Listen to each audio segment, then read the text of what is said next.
Microsoft has made a very public corporate pledge to achieve absolute carbon neutrality. To meet that goal, their hyperscale data centers, like this one in the municipality of Cologne, are supposed to run on clean, highly efficient energy.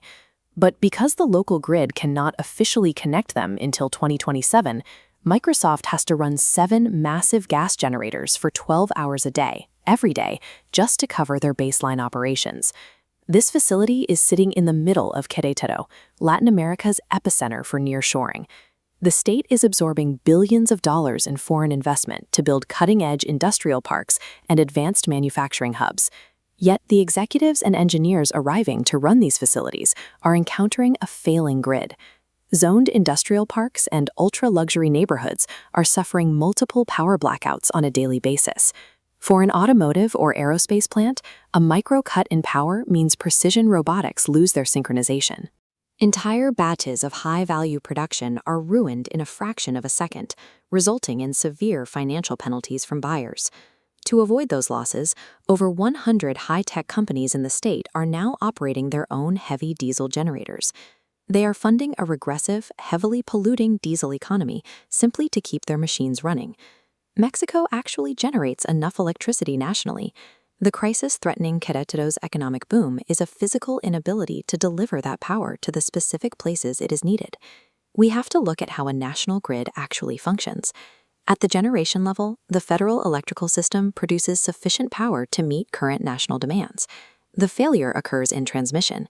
These are the specific high-voltage lines, operating at 115 and 230 kilovolts, that must funnel that energy directly from the power plants into the Bajío region. Wires are bound by engineering constraints known as thermal limits. Pushing a massive volume of electrons through a high-voltage wire creates friction, which forces the physical metal to heat up. During peak summer hours, the regional lines hit their maximum thermal congestion for up to 700 hours a week. The intense heat causes the physical lines to expand and sag dangerously low, eventually triggering safety systems to shut down the flow entirely. If a melting line snaps or fails, the surge could trigger a cascading collapse of the entire regional grid.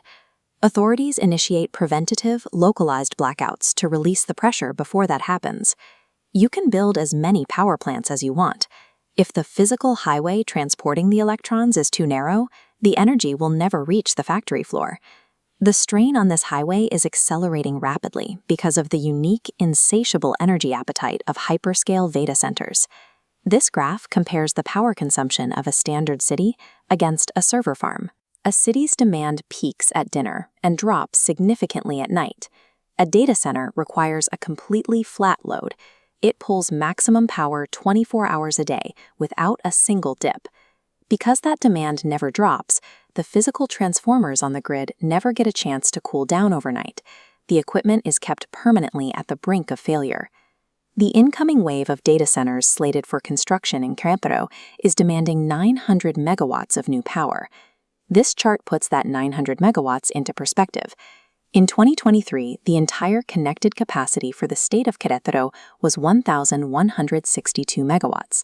The tech industry is asking the state to duplicate 50 years of physical grid infrastructure almost overnight. Private companies can construct a massive data center in 18 months. Federal electrical infrastructure, requiring complex right-of-way permits and heavy construction, often takes up to 6 years to build.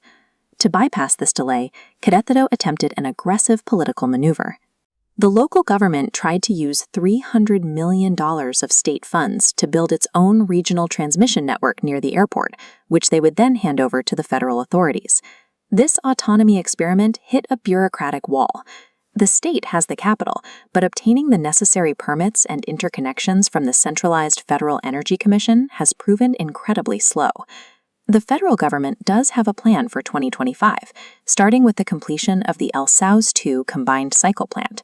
This will inject 246 megawatts of firm, highly efficient capacity into the regional system. New federal rules are also creating a regulatory release valve. Private industrial parks are now allowed to build their own isolated microgrids, generating up to 0.7 megawatts of power on site without waiting years for a federal permit.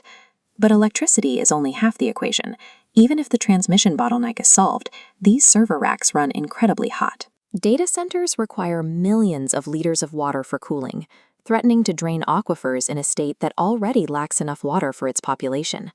The cloud is not floating in the sky.